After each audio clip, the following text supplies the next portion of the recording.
謝偉俊議員就 Mr. Paul Chair will address the council. Mr. Eddie Chu, 點算法定人數？ call for quorum, please.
C.Y.LEUNG Mr. Paul Chair will address the Council on the report of the Legislative Council Select Committee to inquire into matters about the agreement between Mr. LEUNG Chun-ying and the Australian firm UGL Limited. Mr. Paul Chair. President, as Chairman of the Select Committee to inquire into matters about the agreement between Mr. LEUNG Chun-ying and the Australian firm UGL Limited, I hereby submit a report to the LegCo on behalf of the Select Committee. The Select Committee was established under Rule 20(6) of the Rules of Procedure to deal with a petition presented by Mr. Kenneth Leung and Mr. Andrew Wan in connection with Mr. LEUNG Chun-ying's receipt of payments from UGL Limited and related matters. The committee was not authorized to exercise the powers under Section 9(1) of the LegCo Powers and Privileges Ordinance upon appointment by the President of LegCo. The Select Committee, made up of 11 members, started work on the 3rd of March 2017. All along, the Select Committee has embraced the principles of fairness and impartiality in conducting business referred by LegCo. The committee held a total of 19 open or closed-door meetings to discuss various matters. The report submitted by this committee is made up of two parts. The first part outlines the establishment of the subcommittee of this Select Committee and the important matters related to the work of the committee. The second part, in other words, Chapter 3, explains the individuals and organizations that receive requests for information and invitation to attend hearings and the relevant replies from the related persons or organizations. Since the committee encountered difficulties in collecting information and evidence, the committee considered different actions to aid investigation, including seeking expert advice, seeking authority from LegCo for the Select Committee to exercise powers prescribed under Section 9(1) of Cap 382 to summon various parties to testify before the Select Committee and to invite the Department of Justice to provide any information in their position that would help with the investigation of the committee. After due consideration, the Select Committee did not adopt the above actions and decided to study and examine the information obtained with the hope of obtaining conclusions to draft the committee report. Over the course of the work, members considered the difficulties in obtaining information and evidence, and that it would be difficult to obtain relevant, sufficient, and comprehensive information or evidence for the purpose of its inquiry. Relevant parties also refused to attend hearings, which prevented the committee from obtaining more information or evidence from witnesses.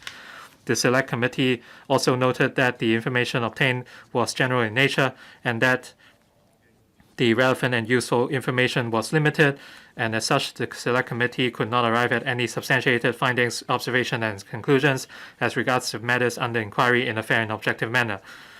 Due to the difficult circumstances in the operation of the Select Committee, members found it difficult to further proceed to inquire into the matters pursuant to its terms of reference and specifically to progress to the fact-finding and deliberative stages. As such,